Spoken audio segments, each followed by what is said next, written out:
The shuttle landed with a soft thud on the grass behind her father's house. Yuna sat in the pilot's seat for a long moment, staring at the old wooden building through the window. Earth looked the same as always. Green hills, blue sky, and her father's house standing alone on the hillside like it had for 50 years. She had not been home in 8 months. 8 months of flying through space, running cargo, dodging pirates, and trying to build a life with her husband among the stars.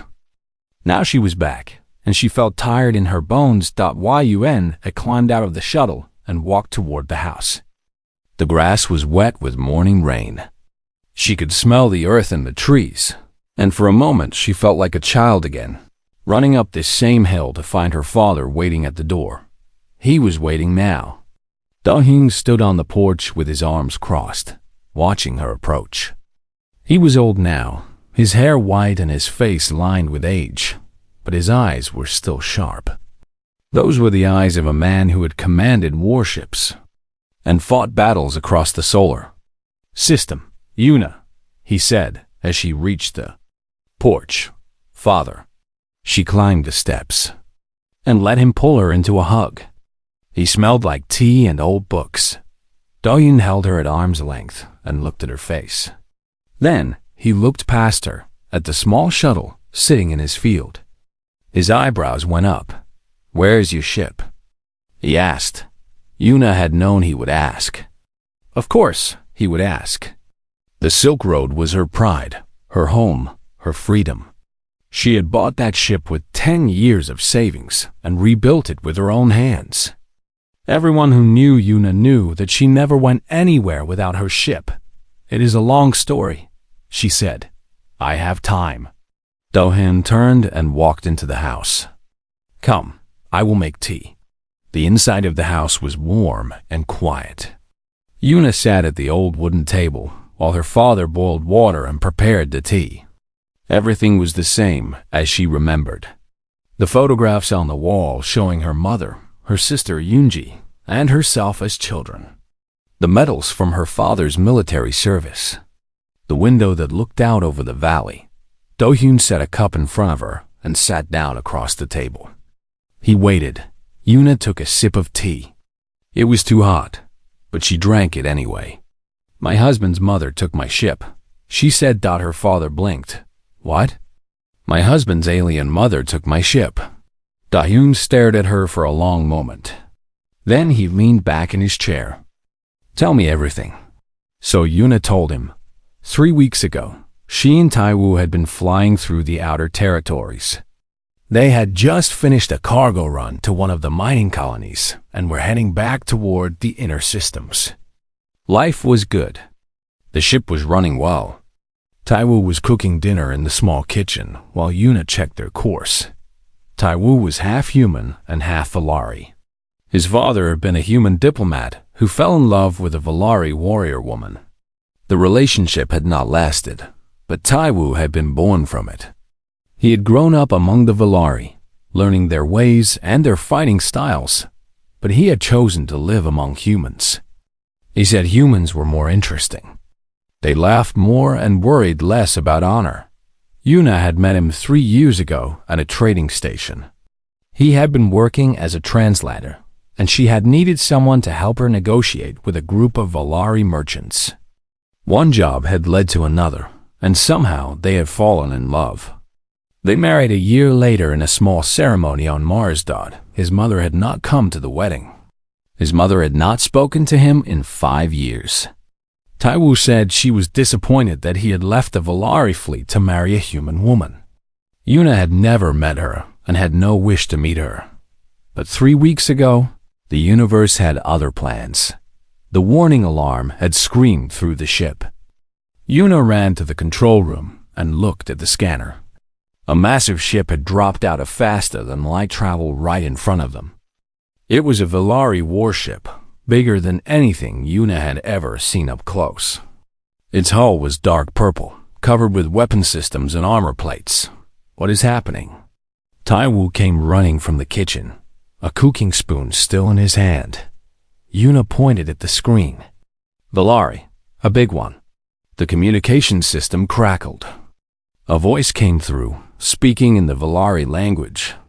Taiwu's face went pale as he listened. What are they saying? Yuna asked. They are ordering us to stop and prepare for boarding. Taiwu's voice was quiet. Yuna, that is my mother's ship. Before Yuna could respond, a beam of light locked onto the Silk Road. Their ship shook as the Valari vessel pulled them in with a tractor beam. There was nothing Yuna could do. Her small cargo ship had no weapons that could scratch a Valari warship. The docking was rough. Yuna and Taiwu stood in the cargo bay as the outer door opened. Cold air rushed in, carrying the smell of metal and something strange that Yuna could not name. Valari soldiers marched in first. They were tall and thin, with skin the color of dark blue stone. Their eyes were large and silver, and they moved with the grace of trained warriors. Each one carried a weapon that hummed with energy. Then she walked in. Sovereign Mira was taller than the others. She wore armor made of black metal that seemed to drink in the light. Her face was beautiful in a cold way, like a statue carved from ice. A crown of silver sat on her head, marking her as a leader of the Valari people. She looked at Taiwu first. Something moved in her silver eyes. Pain, maybe. Or anger. It was hard to tell with Valari. Then she looked at Yuna. Her eyes went up and down, studying the human woman like she was looking at an insect. So, Myra said in perfect human language, "This is the creature my son left his people for." Yuna felt her hands become fists at her sides. She was not a creature. She was a pilot, a captain, a woman who had earned everything she had through hard work. But before she could speak, Myra raised her hand. I am not here to talk about the past. I am here because I need this ship. And with those words, everything changed. Yuna stared at the Valari woman standing in her cargo bay. The words echoed in her head. I need this ship. She looked at Taiwu, but he was frozen, his eyes fixed on his mother. What do you mean, you need this ship? Yuna asked. Her voice came out stronger than she felt. Myra did not look at her. She was looking around the cargo bay, studying the walls and the ceiling like she was measuring the ship's value. Your vessel has a human jump drive. Such drives have a unique energy signature. I need that signature. For what? Now Myra looked at her. Those silver eyes were cold. That is not your concern. It is my ship. Everything about my ship is my concern. Commander Haniel, the tall soldier standing behind Myra, made a sound of anger. His hand moved toward his weapon. But Myra raised one finger, and he stopped. You have spirit, Myra said. I can see why my son finds you interesting. But spirit does not change the law. What law? Myra turned to Taiwu. Tell her. Taiwu's face was gray. He looked sick. Mother, please do not do this. Tell her the law, Taiwu. You may have run from your people, but you still know our ways. Taiwu closed his eyes. When he spoke, his voice was heavy. In Valari culture, a matriarch has authority over all family possessions. What belongs to the son belongs to the mother. Yuna felt cold spread through her chest. I am not Valari. This is a human ship. But your husband is of Valari blood, Myra said. And by our law, what belongs to him is mine to claim when I have need of it. That is insane. That is tradition. Myra waved her hand, and her soldiers began moving through the ship. They went into the control room, the bedrooms, the engine room. Yuna could hear them touching her things, moving her belongings. Stop. Yuna stepped forward, but two Valari soldiers blocked her path. You cannot do this. I already am. Myra walked past her toward the control room. Your ship is now part of the Valari Third Fleet. You and my son will be given transport back to human space. Consider it a kindness. Taiwu finally moved. He stepped in front of his mother, blocking our path. Mother, I left the Valari. I gave up my place in the fleet. I am not bound by these laws anymore. You cannot give up your blood, Taiwu. Myra's voice softened just a little. Myra's voice softened just a little. You are my son. You will always be my son. And I have always had the right to call upon my children when the family has need. What need? What is so important that you would steal from us? Myra's eyes flickered. For just a moment, Yuna saw something behind the cold mask. Fear. Real fear. But then it was gone. There is a war coming, Mira said quietly. A war that could destroy everything. I do what I must to protect our people. What war? Yuna asked. Mira ignored her. She touched Taiwu's face gently. Come home, my son. Fight beside me as you were meant to. Forget this human woman and remember who you are. Taiwu pulled away from her touch. Yuna is my wife. I will not leave her. Something cold settled over Myra's face. Then you are a fool. Take the transport shuttle and go. I have no more time for this. She pushed past him and walked into the control room. Commander Haniel and the soldiers followed. Within minutes, they had taken control of the Silk Road. Yuna watched them work her controls, change her passwords, lock her out of her own ship. Her home, her freedom, her life's work, gone. Taiwu took her hand. Yuna, I am so sorry.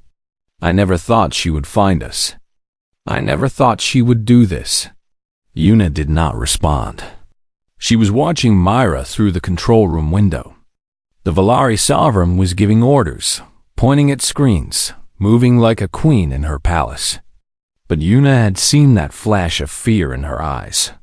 Whatever was happening, Myra was scared. And scared people made mistakes. An idea began to form in Yuna's mind. It was a dangerous idea. Probably a stupid idea. But she was human, and humans did not give up easily. I am not leaving, Yuna said. Taiwu stared at her. What? She wants my ship? Fine, but I am the only one who knows this ship perfectly. I know every system, every trick, every weakness. If she wants the Silk Road, she gets me with it. Yuna, you cannot be serious. She is a sovereign. She commands an entire fleet.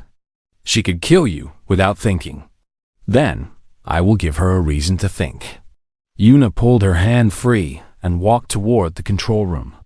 The soldiers moved to stop her, but she spoke loudly enough for Mira to hear. Sovereign Mira, I have a proposal. Myra turned slowly. Her silver eyes studied Yuna like a hunter watching prey. You are still here? This ship has security codes that only I know. Hidden ones. If you try to use the jump drive without those codes, the engine will explode. You will lose the ship and everyone on it. It was a lie. The Silk Road had no such codes. But Mira did not know that. Myra walked closer. She was so tall that Yuna had to look up to meet her eyes. You are lying. Maybe. Are you willing to take that chance? You said you need this ship for something important. How important? Silence stretched between them. The Valari soldiers looked at their commander, waiting. Taiwu held his breath. Finally, Myra smiled. It was not a warm smile. It was the smile of a predator who had found an interesting challenge. What do you want, human? I go where my ship goes. You need the Silk Road for your mission? I fly it. I stay on board as the pilot. Myra laughed. The sound was cold and sharp. You want to join a Valari military operation? A fragile human woman? I want to keep my ship. And I want to know what you are so afraid of. The smile faded from Myra's face. You see too much. I am a pilot. I have to see everything. Myra looked at her for a long moment. Then she turned to Commander Haniel. Give the human a room on the lower deck. She will be our pilot. For now, she walked away without looking back. Commander Haniel stared at Yuna with hatred in his eyes, but he nodded to a soldier, who led her toward the door. Taiwo caught her arm. "Yuna, what are you doing?" "This is madness." Yuna looked up at him. "I am fighting for what is mine." "That is what humans do." She followed the soldier out of the cargo bay and into the massive Valari warship. The walls were dark and cold, covered in symbols she did not understand. Valari crew members stared at her as she passed. Some looked curious. Most looked disgusted. She was alone in enemy territory, with no weapons and no plan. Her only advantage was that they thought she was weak. They thought she would break. They were wrong. Yuna had grown up on Earth, in a family of soldiers. Her father had taught her that strength was not about muscles or weapons. Strength was about the will to keep going when everything seemed lost. She had that will, and she was going to need every bit of it for what came next. The soldier stopped at a small door and pushed it open. Inside was a tiny room with a hard bed and no windows. A prison cell dressed up as guest quarters. "Stay here," the soldier said. "The Sovereign will call for you when she has need." The door closed. Yuna sat on the bed and looked at the metal walls around her. Somewhere on this ship, her husband was trying to reason with his mother. Somewhere else, her beloved Silk Road was being prepared for a mission she knew nothing about. And somewhere in the dark spaces between stars, a war was coming. Yuna smiled to herself. They had taken her ship. They had taken her freedom. But they had made one mistake. They had let her stay. My father asked why I didn't fly. I said my husband's alien mother took my ship. Part 3. The Trial. 3 days passed on the Valari warship. Yuna spent most of her time in the small room they had given her, but sometimes they let her walk the halls. She learned the layout of the ship. She watched the Valari crew work. She listened to their conversations, picking up words and phrases in their language. Taiwo visited her when he could. His mother had given him better quarters, hoping he would change his mind and rejoin the Valari fleet. He refused every day, but Mira was patient. She believed that blood was stronger than love. On the 4th day, Commander Hanuel came to Yuna's door. His silver eyes were full of anger, as always, but today there was something else. Worry, maybe. Fear. "The Sovereign wants you," he said. "Come." Yuna followed him through the ship. They went up several levels, past the crew quarters and the training rooms, until they reached a large door marked with the symbol of the Third Fleet. The door opened, and Yuna stepped into the command center. It was a massive room, filled with screens and control panels. Valari officers sat at stations around the edges, watching data flow across their displays. In the center stood a large round table covered with a map of stars. Mira stood at the table, her hands pressed against its surface. She looked tired. For the first time since they had met, the Sovereign looked old. "Come here," Mira said without looking up. Yuna walked to the table and looked at the star map. Red dots marked several locations, spread across a region of space she did not recognize. "Do you know what these are?" Mira asked. "No." "Dead worlds. Planets that used to hold life. Now they are empty, stripped of everything. Stone and dust, nothing more." Yuna felt a chill run through her. "What killed them?" Mira touched the map, and the image changed. Now it showed a dark shape moving through space. It was not a ship. It was something else. A mass of black material that seemed to flow and shift like a living shadow. "The Dreckery," Mira said. "A hive mind. A single consciousness spread across millions of bodies. They do not conquer planets. They consume them. They take everything, every resource, every living thing, and they add it to themselves. I have never heard of them. Your people do not know they exist.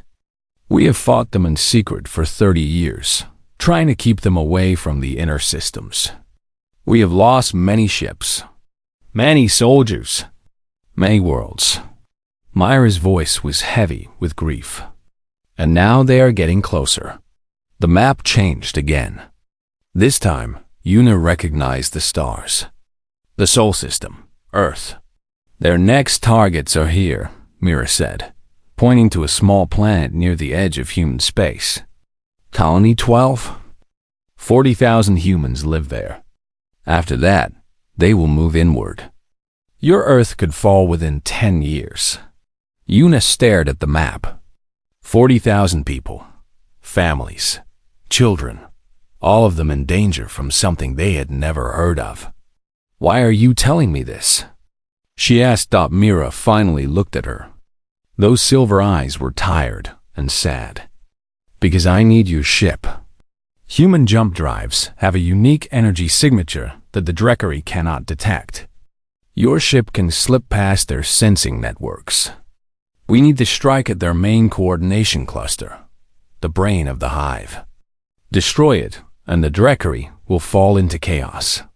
They will stop expanding, at least for a while. And you want me to fly this mission. I want your ship. But you said you come with it. Myra's lips curved slightly. So yes, I want you to fly a suicide mission into the heart of the Drekari swarm. Una felt her heart beating fast. A suicide mission. That was what Myra had planned from the beginning. Take the ship, use it to attack the enemy, and let it be destroyed. The pilot would die, but the mission might succeed. What about warning the humans? Una asked. If Colony 12 is in danger, you should tell Earth. We could evacuate, prepare defenses. Myra shook her head. We do not have time. The mission must happen soon.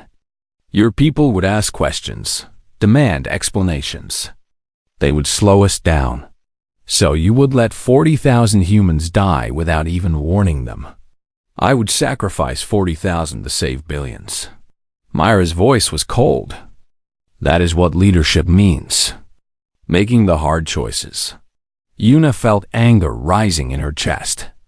This woman had stolen her ship, held her prisoner, and now wanted her to die for a mission that would not even protect her own people. And she called it leadership. No, Una said. Myra's eyes widened. No, I will not fly your suicide mission. Not like this. Commander Haniel stepped forward, his hand on his weapon. You dare refuse the sovereign? Yes. Una looked at Mira. You want my help? Then you help my people. Send a warning to Colony 12. Give them time to evacuate. And when the mission is done, the Valari will ally with humanity openly. No more secret wars. No more letting humans die to protect yourselves. Myra laughed. It was a bitter sound. You think you can make demands of me? I am a sovereign. You are nothing. I am the only pilot who can fly my ship through Drekari space. You said it yourself. You need me. Una stepped closer to the table. So let us make a deal. A Valari on a duel. If I win, you agree to my terms. Full alliance with humanity. Public warning to Colony 12. Everything. The room went silent. Every Valari officer turned to stare at the human woman, who had just challenged their leader to a duel. Myra stared at her for a long moment. Then she laughed again, but this time it sounded almost real. You are serious. I am. Do you understand what an honor duel means? It is not just fighting with weapons. It is a test of everything. Strength, speed, strategy, will. I have won 17 honor duels in my life. Valari warriors, the best of my people. You are a cargo pilot. I know what I am. Una met her eyes without flinching. And I know that humans have something Valari do not. What is that? We do not know when to give up. The silence stretched out. Una could feel every eye in the room watching her. She could feel her heart pounding, her hands wanting to shake. But she kept them still. She kept her face calm. Myra studied her like she was seeing her for the first time. You would risk your life for 40,000 strangers? I would risk my life for my people. That is what humans do. Something shifted in Myra's expression. The contempt faded, replaced by something that might have been curiosity or respect. It was hard to tell. Very well, Mira said at last. I accept your challenge. Tomorrow, at the 8th hour, we will meet in the combat arena. If you win, I will grant your terms. If I win, you will serve in my fleet for the rest of your life. No more husband. No more freedom. You will be mine. Agreed. Myra waved her hand. Commander Haniel, take her back to her quarters. Make sure she eats and rests. I want her at full strength when I defeat her. Haniel grabbed Yuna's arm and pulled her toward the door. As they left, Yuna looked back one more time. Mira was staring at the star map again, but there was something different about her posture now. She looked uncertain. Good, Yuna thought. Let her be uncertain. Let her wonder if she made a mistake. Tomorrow would be the hardest day of Yuna's life. She was going to fight an alien warrior who had centuries of experience and strength that no human could match. She would probably lose.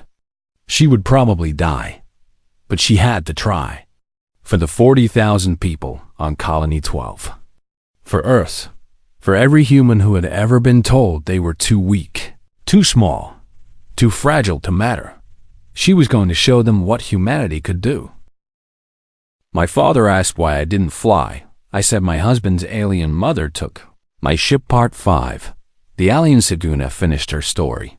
The tea had gone cold hours ago, and the sun had moved across the sky, filling her father's kitchen with afternoon light. Do-hyun sat very still, his hands wrapped around his empty cup. And that is why I came home on a shuttle, Yuna said. My ship is still with the Volari fleet. They are preparing it for the mission against the Drekari. I will fly it when the time comes. Do-hyun said nothing for a long moment. Then he stood and walked to the window. He looked out at the hills, at the sky, at the world he had spent his life protecting. You challenged a sovereign to a duel, he said slowly. You fought an alien warrior who has lived for 300 years. You won using an emergency beacon and a guess. Yes, and now you are going to fly into the heart of an enemy swarm on a suicide mission. It is not a suicide mission anymore. The Volari are sending support ships. We will have a real chance. Don turned to look at her. His old eyes were wet. I trained you to be strong. Your mother and I, we raised you to never give up. But I never thought you would have to prove it like this. Yuna stood and walked to her father. She took his hands in hers. You taught me that strength is not about winning. It is about standing up when everyone expects you to fall. I remembered that in the arena. Every time Mira knocked me down, I heard your voice telling me to get up. Do-hyun pulled her into a hug. He held her like he had when she was a child, when monsters in the dark seemed like the worst things in the universe. I am so proud of you, he whispered. They stood like that for a long time. Then Do-hyun stepped back and wiped his eyes. When do you leave? Tomorrow. There is a Volari shuttle waiting at the spaceport. But I wanted to see you first. I wanted you to know everything, in case I do not come back. You will come back. Do-hyun said it like a command. That is an order from your commanding officer. Yuna smiled. Yes, sir. A sound came from outside. A deep humming that shook the windows. Yuna and Do-hyun looked out and saw something descending from the sky. It was a Volari ship, smaller than the warship, but still massive compared to anything human. Its purple hull gleamed in the sunlight. It seems they could not wait until tomorrow, Yuna said. They walked outside together. The ship landed in the field near the shuttle, crushing the grass beneath it. A door opened in its side, and a ramp extended to the ground. Myra walked down the ramp. She was not wearing her battle armor today. Instead, she wore a simple robe of dark blue, the formal clothes of a Volari diplomat. Her silver crown was back on her head, and she moved with the grace of a queen. Behind her came Commander Haniel and several Velari guards. And walking beside Myra, looking nervous but happy, was Taiwu. "Sovereign Myra," Yuna said, bowing slightly. "I did not expect you.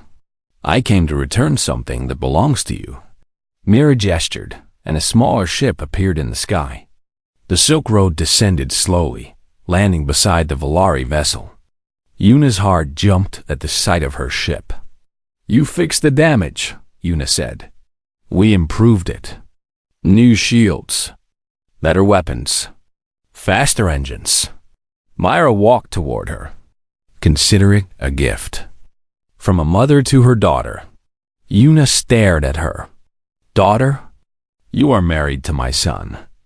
That makes you family."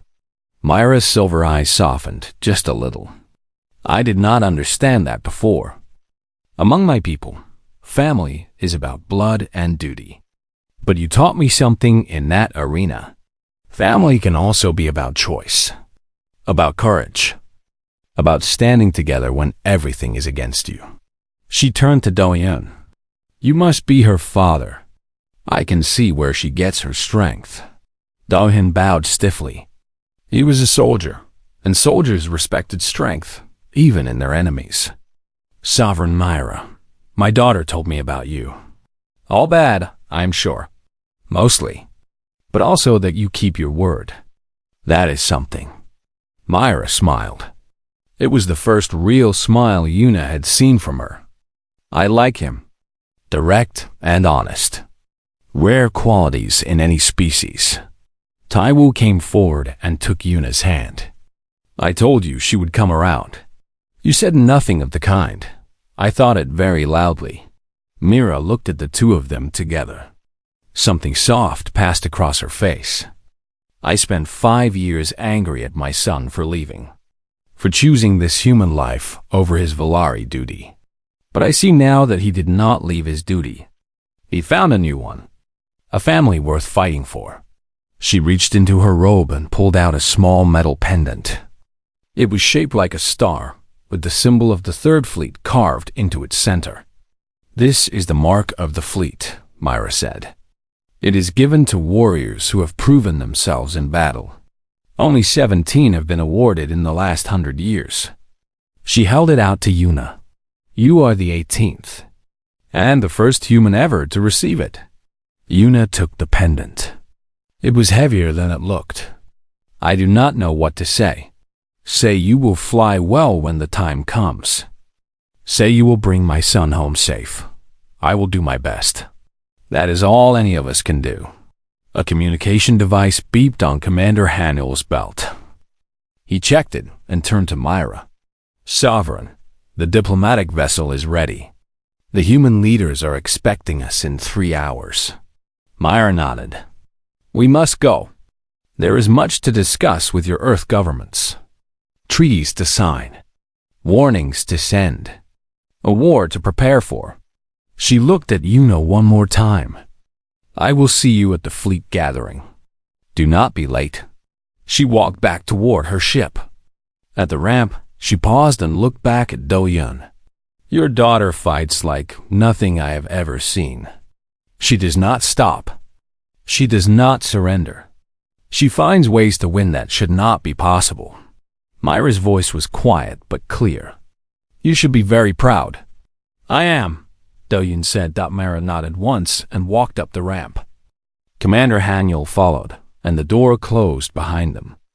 The ship rose into the sky and disappeared into the clouds, heading toward the distant lights of the capital city. Taiwu put his arm around Yuna. "That went better than I expected. Your mother called me her daughter. I noticed. I think she actually likes you now, because I beat her in combat. That is how Velari show affection. Violence and respect." Taiwu grinned. "Welcome to the family." Dohyun shook his head slowly. "Family dinners are going to be very interesting." Yuna laughed. It felt good to laugh. After everything that had happened, after all the fear and pain and uncertainty, she could finally laugh. "Come inside," Dohyun said. Both of you. I will make more tea, and you can tell me more about this war we are preparing for." They walked back toward the house, the three of them together. The sun was setting over the hills, painting the sky in shades of orange and red. Somewhere above the clouds, Valari ships were carrying news of the Alliance to every corner of human space. Somewhere in the dark between stars, the Drekari were moving closer. But today, in this moment, there was peace. There was family. There was hope. Yuna looked at the Silk Road sitting in her father's field. Tomorrow she would fly again. Tomorrow she would face dangers that most humans could not imagine. Tomorrow the war would begin, but tonight she was home. And that was enough. In the weeks that followed, the galaxy would change forever. The alliance between humans and Valari would grow into something stronger than either species had known before. The battle against the Drekari would be long and hard, with victories and losses on both sides. But that is another story. This story began with a simple question. Why did you not fly? And the answer changed everything. My husband's alien mother took my ship, and I got it back. And along the way, I started something that would save billions of lives. Not bad for a cargo pilot from Earth. My father asked why I didn't fly. I said my husband's alien mother took my ship. Part 4. The duel. The combat arena was a circle of sand surrounded by high walls. Hundreds of Valari soldiers sat in the seats above, watching with their silver eyes. They had come to see their sovereign crush a foolish human. They expected entertainment. Yuna stood at one end of the arena, wearing simple clothes. The Valari had offered her armor, but she had refused. Armor would slow her down, and she was already slower than Myra. She needed every advantage she could get. Across the sand, Myra entered through a large door. She wore her black battle armor, and her silver crown had been replaced with a combat helmet. In her hand she carried 2 curved blades, their edges glowing with pale blue light. Yuna looked at the single weapon she had been given. A staff made of some light metal she did not recognize. No blade, no energy edge. Just a stick. "Are you ready, human?" Myra's voice echoed across the arena. "Ready." A horn sounded. The duel began. Myra moved first. She crossed the arena in 3 steps, faster than any human could run. Her blades came down in a deadly arc, aimed at Yuna's head. Yuna dove to the side. The blades cut through empty air. She rolled, got to her feet, and swung her staff at Myra's legs. The Sovereign jumped over it easily and kicked Yuna in the chest. The blow sent her flying backward. She hit the sand hard. The breath knocked from her lungs. Pain exploded through her ribs. The crowd cheered. Yuna forced herself to stand. Her chest burned with every breath, but she gripped her staff and faced Myra again. "You are faster than I expected," Myra said. "But speed will not save you." She attacked again. This time, Yuna did not try to dodge. She blocked with her staff, feeling the impact shake through her arms. Myra's strength was incredible. Each strike felt like being hit by a machine. Block, block, retreat, block again. Yuna could not win this way. She was losing ground with every exchange. Her arms were getting tired. Her blocks were getting slower. Soon, one of those blades would get through. Myra knew it too. She smiled as she pressed her attack, driving Yuna back toward the arena wall. "Your people sent me a cargo pilot to fight a war. Do you understand now why I think so little of humans?" Yuna did not answer. She was watching Myra's feet, watching her pattern. Left, right, left, spin, strike. Left, right, left, spin, strike. The Sovereign was predictable. She fought like she had fought 1,000 times before. She had patterns, habits, and habits could be used. On the next spin, Yuna did not block. Instead, she dropped flat to the ground. Myra's blade passed over her head. Yuna swung her staff with all her strength, hitting Myra's ankle. The Sovereign stumbled. For just one moment, she was off balance. Yuna kicked upward, hitting Myra's knee. The Valari warrior fell to one leg. Yuna rolled away, creating distance between them. The crowd went silent. Myra stood slowly. Her silver eyes were no longer amused. That was clever. Thank you. It will not save you. She attacked again, but this time there were no patterns. She moved like water, like fire, like something beyond human understanding. Her blades were everywhere at once. Yuna blocked what she could. She dodged what she could not block. But she could not dodge everything. The first cut opened her left arm. Blood ran down to her fingers. The second cut sliced across her back. The third hit her leg, and she fell to her knees in the sand. The crowd roared with approval. Myra stood over her, blades raised for the final strike. You fought well, human. Better than I expected. But this is the end. Yuna looked up at her. Blood was running into her eyes, but she could still see, could still think. Her hand moved to her pocket, where a small metal device was hidden. The emergency beacon from the Silk Road. She had taken it before the duel. Hiding it in her clothes. It was a desperate idea. Probably a stupid idea. But Yuna was out of good ideas. She pressed the button. The beacon sent out a pulse of energy. It was designed to call for help in emergencies, broadcasting a signal that could reach across light years. But in this arena, at this close range, it did something else. The pulse hit the gravity plates under the sand. These plates kept everyone on the ground, kept the arena stable. The pulse disrupted them. Suddenly, gravity became chaos. Myra was thrown upward as one section of floor pushed while another pulled. Her blades flew from her hands. Valari soldiers in the stands grabbed at their seats as gravity shifted and twisted. Yuna had been ready. She grabbed Mira's leg as the Sovereign flew past, used her weight to pull the Valari woman down. They hit the ground together, rolling across the sand. Yuna moved faster. She was smaller, lighter, better at moving in chaos. She got on top of Mira, pinned her arms with her knees, and pressed her forearm against the Sovereign's throat. Yield, Yuna said. Myra tried to throw her off. She was still stronger than 10 humans. But Yuna pressed harder, putting all her weight on Myra's throat. Yield, she said again, or I crush your windpipe. You might kill me after, but you will be dead too. The gravity plate stabilized.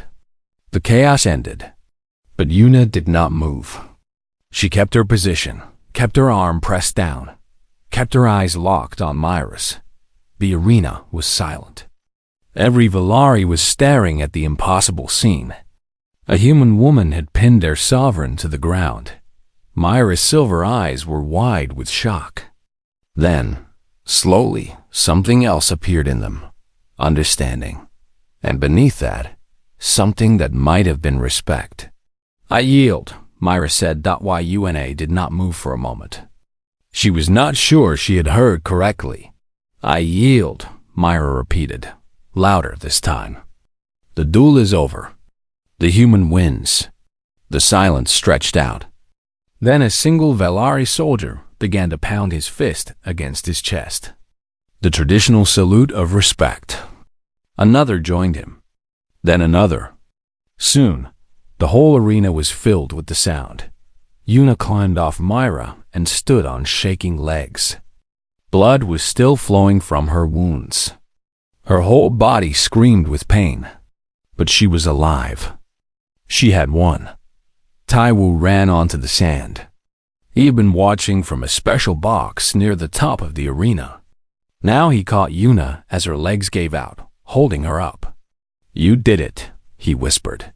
You actually did it. I told you, Yuna said weakly. Humans do not know when to give up. Myra stood slowly.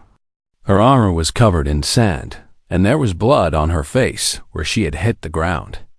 She looked at Yuna for a long moment. How did you know the beacon would disrupt the gravity plates? She asked. I did not know. I guessed. Human ships use similar technology. I thought maybe Valari ships did too. Myra stared at her. Then she did something Yuna had never seen her do before. She laughed. A real laugh, full of surprise and something like joy. You bet everything on a guess? Yes, you are insane. I am human. Mira shook her head slowly. She walked toward Yuna and stopped in front of her.